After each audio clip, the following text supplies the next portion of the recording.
do you find yourself maybe asking for the stuff that you went through, for the negative stuff that you went through, in the back of your mind, maybe not being conscious about it, but in your subconscious, asking for that failure? Do you?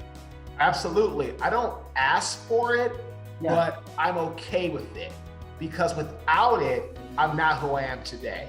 Without Kayden failing, I would have got out of Baltimore. Baltimore was not where I needed to be. It wasn't a good place for me. It wasn't a good place to raise a family, and I needed to get out of there. And without Kayden failing, it wouldn't have happened. Without being fired from Merrill Lynch and without being fired from the construction company, both my fault. One was my fault, one was just bad luck.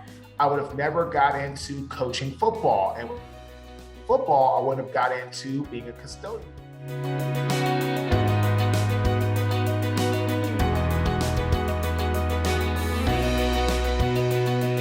Welcome to another amazing episode. Today I got Marques Ogden. He has a pretty amazing story. He was drafted in the NFL in 2003. He played for 5 years. We want to know what team he played for. And then 5 years later, he got out, or he retired from the NFL, and he started his own construction company. Now he's a motivational speaker. He talks all over the United States. And we want to hear the story. We want to learn how to obtain that success. He also has it's an amazing story because even though he's successful right now, he actually had a couple of failures during his trajectory to success. So it's pretty amazing when people are hit in the face, like Mike Tyson said. Everybody has a plan until they get punched in the face. You got punched in the face, you got up again, and now you're back in the fight. So I love it, man. So if you could please take over, let us know a little bit of your story, and then we'll go into the actionable steps. Sure, man. So, German, my name is Marques Ogden from Washington, D.C. I was drafted to the National Football League. I went to Howard University, a historical Black college in Washington, D.C. I was drafted from Howard to the NFL. I'm the first and only offensive lineman ever drafted into the NFL from Howard, which I'm very honored and pleased to be a Bison and got to the National Football League. Had an amazing career, was around some great owners, great players, learned a lot.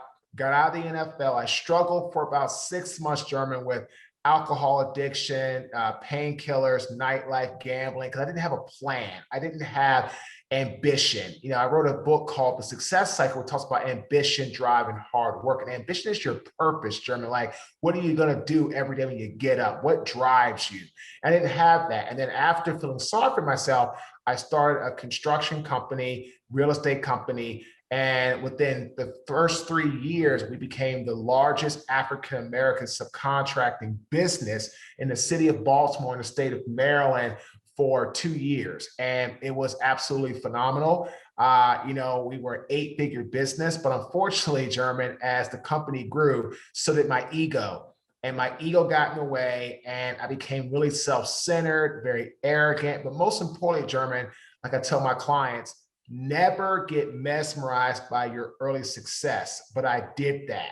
As a result of that, I put myself in a position where I lost my best employee. And then 6 months later, like he predicted, German, bankrupt, lost, business shut down, all my projects. I put about close to $2.5 to $3 million of my money in one project in downtown Baltimore. I got over leveraged. I made a big mistake, and I trusted a client that I shouldn't have. And because of that, German, I went bankrupt, and I lost everything. Home foreclosed on, both cars repossessed in the same day, completely lost everything. And I had to start over. I moved to Raleigh, North Carolina, where I'm at currently. And when I got here, German, I had $400 to my name. That's all I had left. After that really bad mistake, I lost it all. Man, let me ask you, did you have a family when all this happened? Great question. So I met my now wife. I met her on Match.com in June 2012. And so she moved in with me in November 2012. And in February 2013, I was preparing to declare a Chapter 7 bankruptcy. And I gave her the option, German. I said, hey, you didn't sign up for this. Do you want to stay? Do you want to go? And she could have gone with her parents and all this other stuff. And I just would have been like on my own, figuring it out. But she said, no, I'm going to stay. You were successful once, you just got to get rid of the bad people. You have to start over again. You're going to have to work. And when I got here, German, I had a job with Merrill Lynch. I have a degree in finance from Howard, was working there for a short time, got fired after 2 months, all my fault. I was so concerned about getting out there and trying to sell myself. I forgot to study and my exams were going horribly and they fired me. Got a job the next day to a construction company, German company, truck, phone, laptop, first week's pay. I'm like, yes, I'm back. Fired 5 days later. They shut down the parts of the organization. Bam, I'm out of a job. And I just started, man, coaching football to the youth. Well, after I cried on the couch for a full day, my wife said, okay, well, she was my fiance at the time. Okay, you cry one day, finish up your crying today. Tomorrow, get up, get moving. Let's go fix this and don't sit around. And I started coaching football, and then I ended up not making enough money doing that. Then I took a job as a custodian, and that's when I had a rock bottom moment, German, and that was what turned me around and said, if I don't wake up right now, it's called my spoiled milk moment. Somebody's trash and rotten meat and banana peels and horrible protruding garbage, German, got on my body, my skin, my clothes, taking out the trash on my shift like I always did. But it was 4:30 in the morning. I couldn't see. I had a rip in the bag and just went to throw it in the trash, and whoop, all that force came back on me. But without that moment, German, I feel what I do called the wake-up call. And at that time, I stopped blaming everybody else, my business partner, the developer, the contractor, my real estate partners, my employees. I said, Marques, you're the one that put yourself here. You need to get out of this, nobody else. And that's when I started doing speaking and trying to get myself going. And then it took me a while. It took me 2.5 years to get myself going back again. I finally got into speaking, got a little more consistent. And now I work for many companies. Now I'm getting into real estate deals and I'm doing very well. But again, I'll always have that attitude of never let success mesmerize you. So I'll never again go back to what I was. That's awesome, man. I love the story, and I got so many questions to ask you. Because I think we all go through something like that. And I'm a very spiritual guy, right? Even though I got my flaws, obviously. But let me ask you this: do you believe in the law of attraction? Absolutely. Okay, and I'm asking this is because I find myself sometimes asking for things, even in I'm just like you. I take responsibility, even though it's a process. Sometimes you don't want to look at yourself in the mirror, right? And but then after you reflect on all the actions and all the thoughts that you have, because we tend to be very negative, right? We got to flush all that. Um, but do you find yourself maybe asking for the stuff that you went through, for the negative stuff that you went through, in the back of your mind, maybe not being conscious about it, but in your subconscious, asking for that failure? Do you? Absolutely. I don't ask for it, Yeah. but I'm okay with it because without it, I'm not who I am today. Without Kayden failing, I would have got out of Baltimore. And Baltimore was not where I needed to be. It wasn't a good place for me. It wasn't a good place to raise a family, and I needed to get out of there. And without Kayden failing, it wouldn't have happened. Without being fired from Merrill Lynch and without being fired from the construction company, both my fault. One was my fault. One was just bad luck. I would have never got into coaching football. And football, I wouldn't have got into being a custodian because I wasn't making enough money. And one of my clients, she owned a business and needed some night help as a custodian. So I took it. And so without these things happening to me, I'm not here today because I really believe I would not have woken up to be where I'm at today.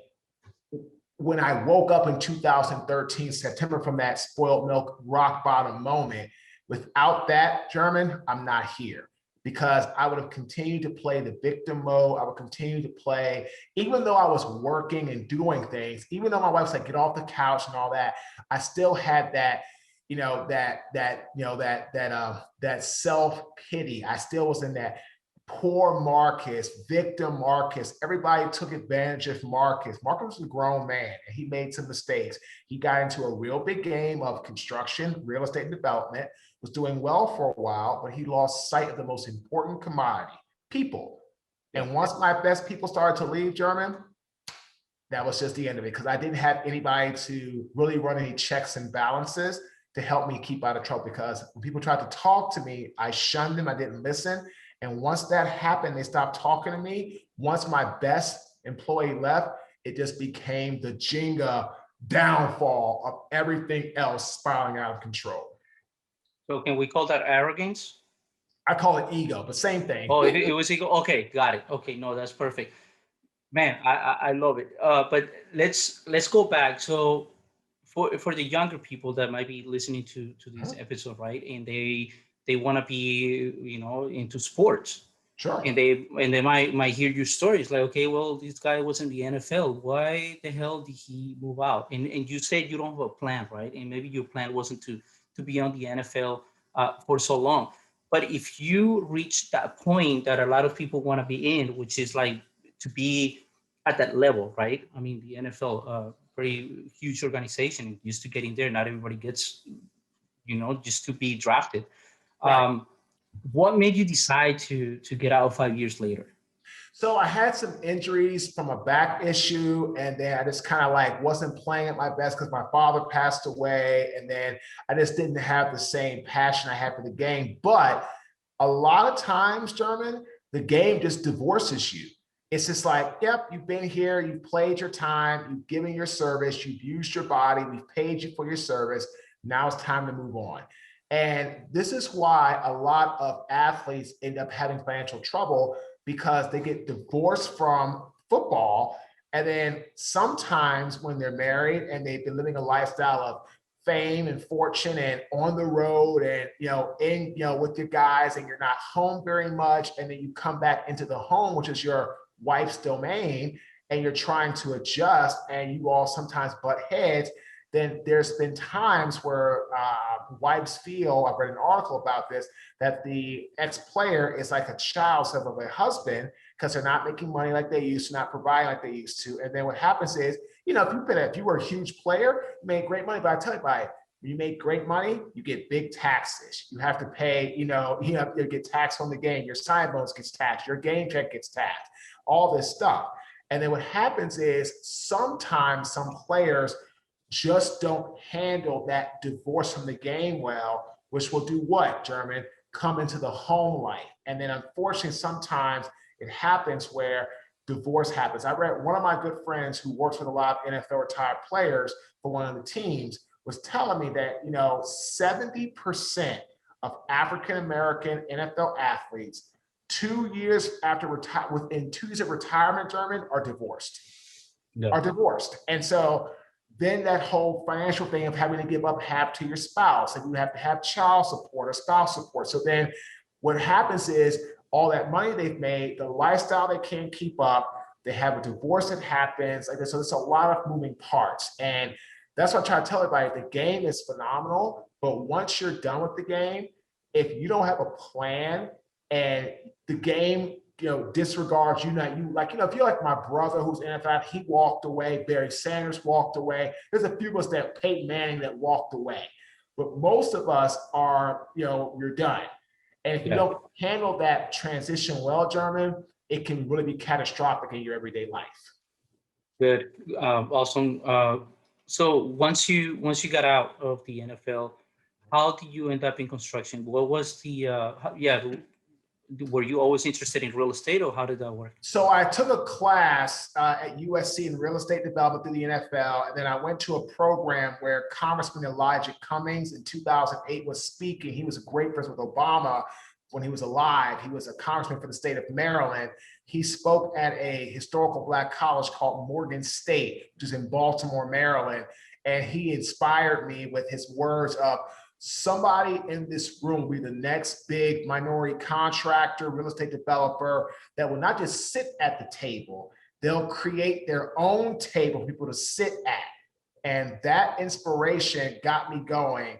And that's what I was propelled to start the company. Faced a lot of hardships, had a lot of difficult times. And then when my mentor went out of business, he was a dirt work contractor, a huge void opened up and we were kind of thrust into that dirt work contractor role.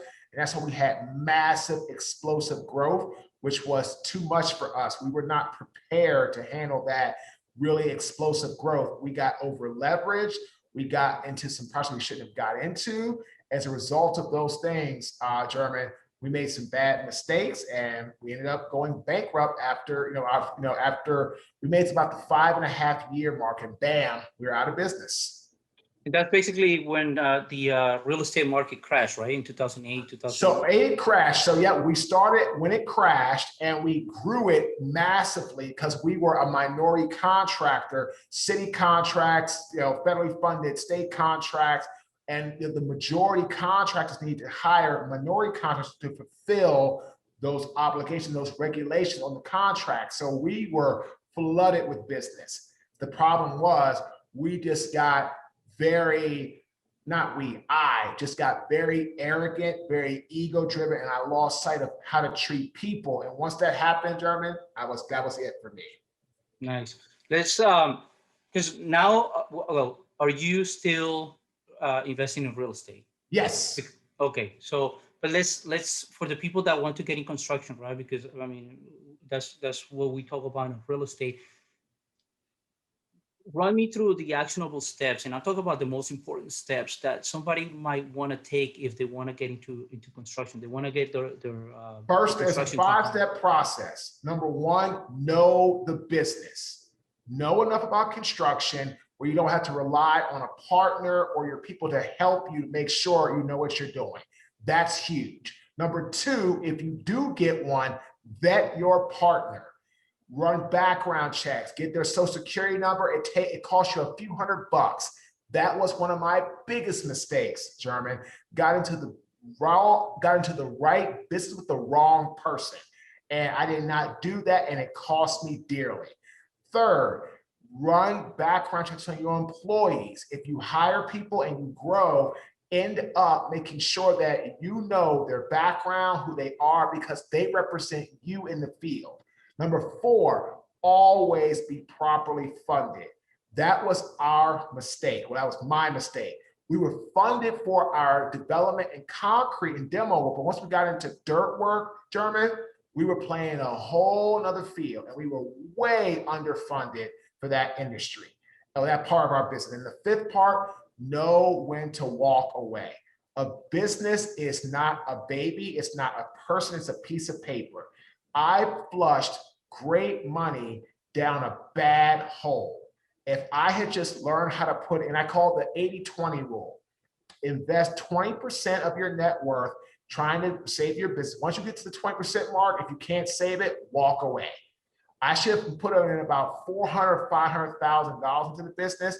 And once it wasn't safe, I should have walked away. But instead of putting $500,000 in, it went to $750,000. Then it went to $1 million. Then it went to 1.5. Then it went to 2. Next thing you know, $2.5 million later, I gave him a bill for $3 million with my markup and all that stuff.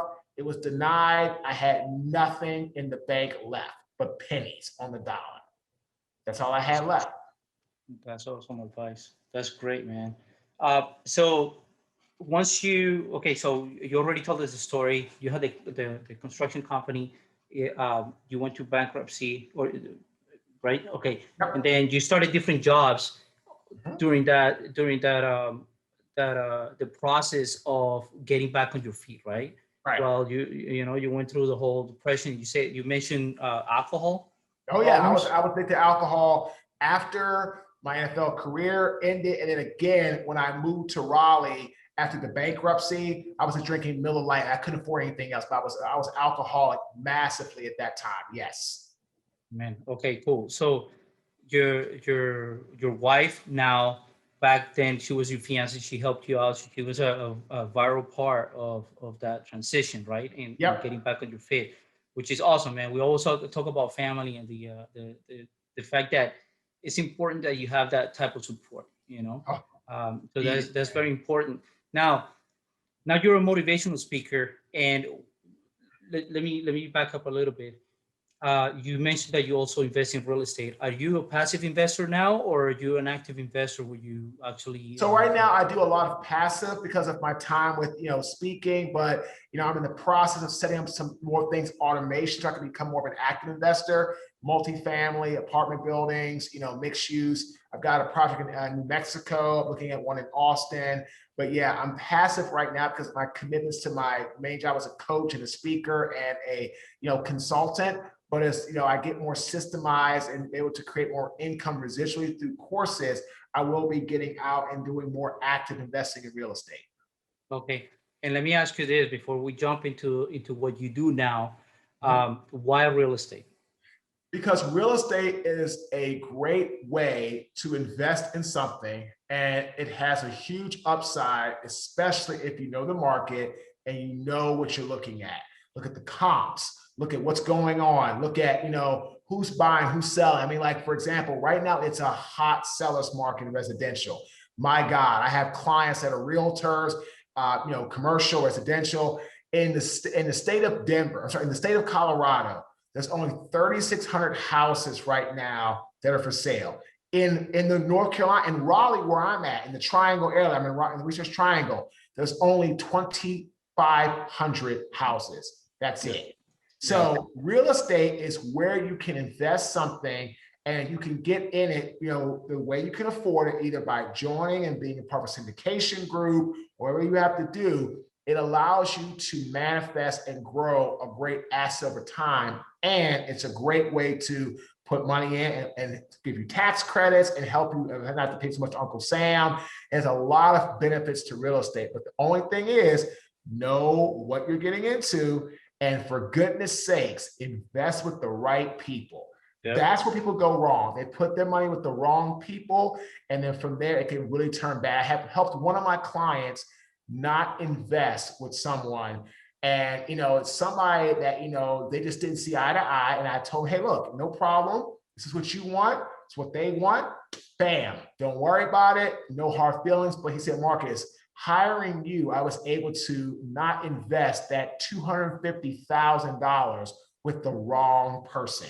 So right there, I got all my money's worth and then some from hiring because you helped me to see that who I thought was going to be the right fit, that $250,000 German would have been tied up for 2 to 3 years. And he would have realized that, oh my God, they're going a different direction. It's not where I want to go. But if I want my money out, it's going to be a penalty, all this other stuff.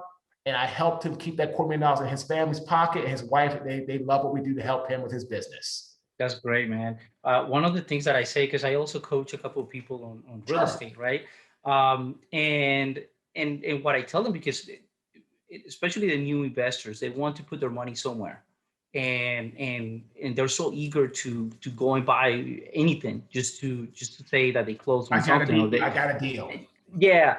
And I tell them, just like, man, if you have the cash in your hand, don't treat your cash as if it was a hot potato that you gotta throw it somewhere and hoping that it grows, or hoping that it moves somewhere. Because if you have the cash, it's like, educate yourself, just like you said, educate yourself, know the market, know the people that you're gonna invest with, and then put your money there. Your money's not gonna lose value from one day to the next. No, it's not. It's not close Hey, back in the day. And yeah, it's like, you're going to wish you had took your time, shown patience to yep, not get in with the wrong people, because the wrong people literally can cost you. I literally have a client that he's going to start with me in about a week and a half. Young guy was looking to build 100K to, somebody said, oh, get 100K, you could be a credit investor, get into our deal. I said, dude, why are you going to work for 3-4 years, save this button, and take all of your 100K and put into one deal? yep, No, you don't need to do that.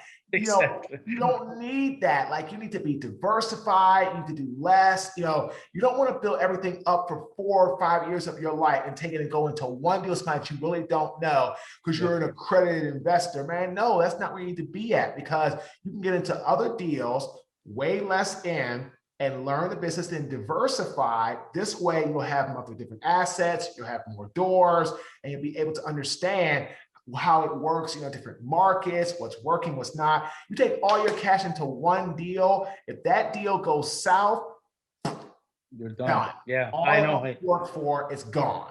Yep, I know, man. Okay, awesome advice, man. And for the people out there, hey, if I'm telling it, I got somebody saying the same thing, man. Because it's like cash is not a potato; it's not gonna lose value Cash is from king. one day to That's the other. Cash is king. Exactly. So just if you have it, keep it, learn, educate yourself, and then invest it. Like give it the right people. Diversify. Now, so now you're a public and motivation speaker.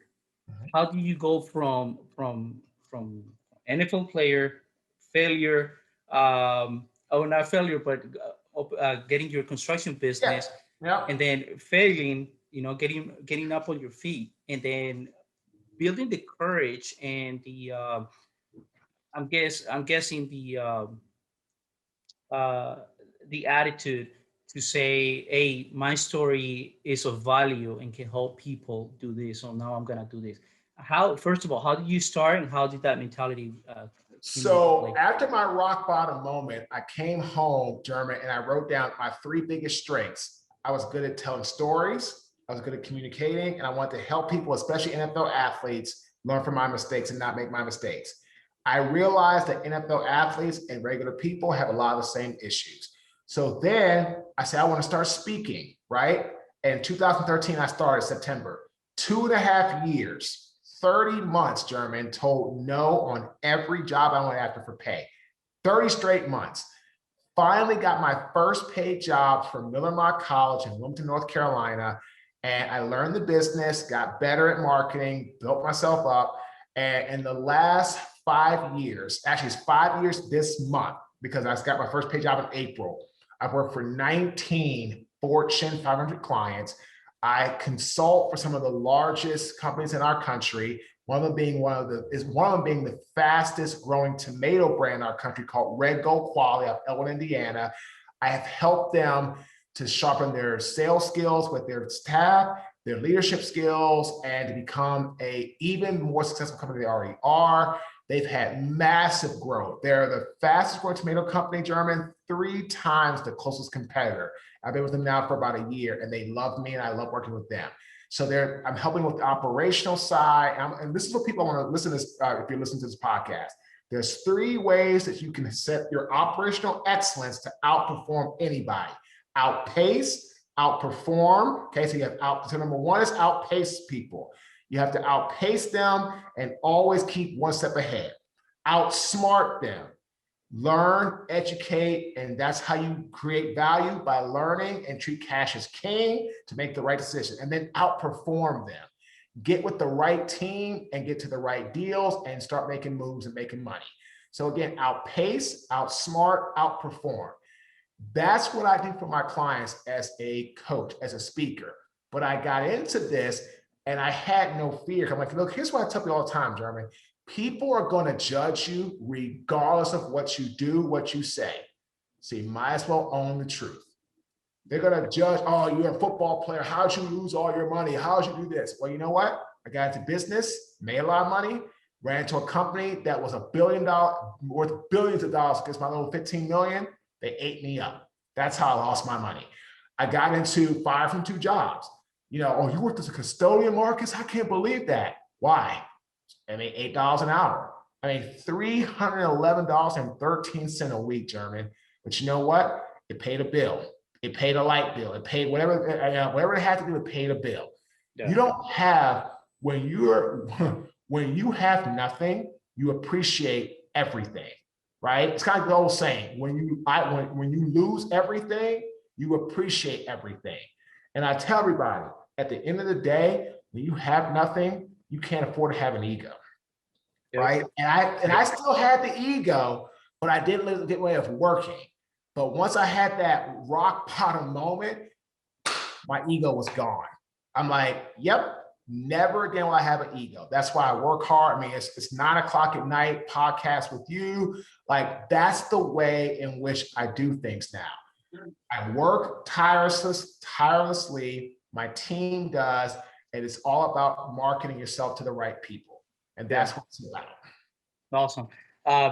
Dude, for people, it's like I'm one of those guys and my brother too, right? We're trying to build our brand. And I think we got a pretty cool story. There's some people out there that are, have pretty nice stories as well. And we know the importance of storytelling, right? Yep. How does someone, or what type of education, or what are the actionable steps for somebody to become like a motivational speaker or like a public speaker? So there's three things you have to do. Number one, you have to identify your story. Okay. Know what is your custom suit story. Okay. Number two, you have to identify who is your target audience, who you're trying to get in front of, who does your story. Three, you've got to build action steps based off your life experience you can talk about to give people steps that they can do in their own lives. If somebody asks me for a leadership talk, I know how I'm going to talk about leadership. If somebody asks me for a culture talk, I know I'm going to talk about culture. If somebody asks me for a sales talk, I know I'm going to talk about sales. And here's the thing you need to also master: the elevator pitch. There's a 4-step process to master the elevator pitch: the intro, the bridge, the connect, and the ask. Again, intro, bridge, connect, ask. Mastering these things as you're trying to get in front of people as a speaker will help you be able to streamline and be much faster to get out in front of people. And again, I just spoke for Western Governors University. It's the largest online university in the country. Germany has about 125,000 students each year, and I was their graduation keynote commencement speaker. And I learned something, that when you're able to share your story as a speaker and be real with people, but share the part of your story that aligns with what they hired you for, you're going to be a hit. I got a 96% approval rating from the graduates from my presentation. 96% of over 1,500 graduates said my keynote presentation, our keynote presentation that we put together, made a positive impact on their life, and the action steps in it would help them thrive. The other 4% didn't fill it out. Man, that's awesome. 96%. So I coach a lot of people who want to be speakers, tell their story, get paid for it. It's a great way to make a living, but it's really hard to get started because you have to do what? Start at the bottom and work your way to the top. Yeah, it's like everything, and you said it. I mean, you worked for so long for basically for free, For free. Yeah, that's, and I read it on your bio as well. So it's like, yeah, you have to start from the bottom and be willing to see the end product, where you want to get, and eventually, I'm pretty sure, and everybody that listens to us, it's a matter of learning how to network, like you say, have a story, but then tailor that story to your audience. It could be the same story because your story doesn't change, but you have to tell it according to who you're telling it to. So you have that approval rating. It's tailored to your audience. Your custom suit never changes. You just talk about more of the custom suit that pertains to the audience, and then you challenge the audience, and then you bring them action steps that are around what you've been hired for to help them alleviate a pain point or a problem to get progress in their life. That's what it's about. That's awesome. Who are you type of customers right now? Oh my God, German, I'm speaking for some large clients, from technology to retail to financial planning, insurance, to real estate, to mortgages, to, real estate companies, to big business and, technology and science like Cisco or Siemens, to, I've got to talk on Thursday for Valdosta State to their business entrepreneurship program, higher education. We work very hard to make sure our message fits a lot of people. And because of our consistency, I do a lot of podcasts, a lot of interviews. People see us as a thought leader. And once they have seen us as that, German, then from there, it's all about, does it make sense to work with us? Awesome. And that's what we really work on. That's awesome. Who inspires you, man? He's no longer here, but my father was the best. My father, everything he did was to make sure his boys had a better life than him. And that's all that without him, I'm not here, because I wouldn't have made it this far without seeing what he went through, his struggles to get where he was. He passed away early at 57, but he left a legacy that many people will never forget him. And, you know, he's all I talk about, because he was everything that made me who I am today. That's awesome, man. Where do you see yourselves next? What's the plan? How far are you gonna get? We're working on automation of the business to create some programs, and then scaling up and getting into more high-level coaching, creating some masterminds, and then getting into several businesses that we align with. Like, I own part of a company called Grind Oral Care, which is at www.grindoralcare.com. It is a oral hygiene company, toothpaste. You know, my business partner, Roger Ginsberger, is a veteran, works for the works for the Air Force in Salt Lake City. It's a great toothpaste. We've got some great traction. Brands like companies like Kroger, who's actually they're a Fortune 5 company. Kroger is one of the top in the country. I think they're like number 2 behind Walmart as far as most, Fortune 500 companies. They've shown interest in our product. We're on Walmart, we're on Amazon. We're getting some things going that are awesome. And I tell everybody, it's just the consistency that we're putting into effect, and it's helping us on a massive level. So again, I'm all about getting automated to start getting to more businesses, doing more things that align with our brand, our mission, and our mantra to help us escalate. And so I can continue to do what I love to do, which is coach people, but also sit on boards and things of that nature. That's pretty amazing, man. I love it, man. I don't want to take too much of your time anymore. The story, the actionable steps. I think that our audience and our the people that are watching this video on our YouTube channel are gonna really appreciate it, and they're gonna be. A lot of people are gonna reflect in kind of see themselves or the stories on your story. And that's very important, man. We all fail. We all have our egos. Sometimes our egos get hurt, and it's a process. People think that, they hear these episodes and it's like, 30, 40 minutes episodes, and they think that the process is quick. It's like, well, how do they get out from one day to the other, man? Sometimes it takes years, for you to actually, you slap yourself in the face, and you have that other you that is basically telling you all the time, hey, you need to get the hell out of this hole. You need to get up, man. You gotta keep pushing. So it took me, I've been doing this for 7.5 years, 5 years paid work, and it's always a grind. But the way I treat my business now with the work ethic and doing things that's why we have success. And I have some amazing team members that we're all aligned to the shared vision, and that's how we're having success. That's amazing, bro. So where can people find you? When can people know more about you? So sure. They can go to our website, www.marques, Ogden, OGDEN.com. They can go to our Instagram at Marques Ogden, LinkedIn Marques Ogden, Facebook Marques Ogden, Twitter at Marques_Ogden. Shoot us a message. There's a text me button, chat button that's on our website. Shoot us a text. We'll get back to you. Shoot me an email, Marques_Ogden@yahoo.com, and get in touch with us, man. We just have to chat with people, see if we can help you with turning your goals into accomplishments.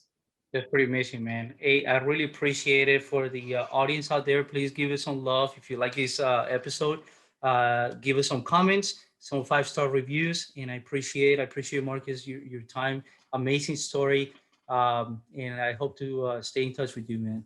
Sounds good. I'll close with this. When you're trying to sell to somebody, do 3 things: bring emotion, bring trust, and bring rationalization, i.e. logic. If people have an emotional connection to you, they begin to trust you, and they can justify with logic working with you or buying your product or service, you will greatly increase your sales close conversion rate. Again, emotion, trust, and rationalization, i.e. logic. Awesome, man. I'm gonna steal those for one of my posts. I'll tag you on it, man. So there you go, man. That's all I ask. Give us a tag. I really appreciate your time, brother. Always, man. Have a good day, German. Thanks for having me on, man. All right, man.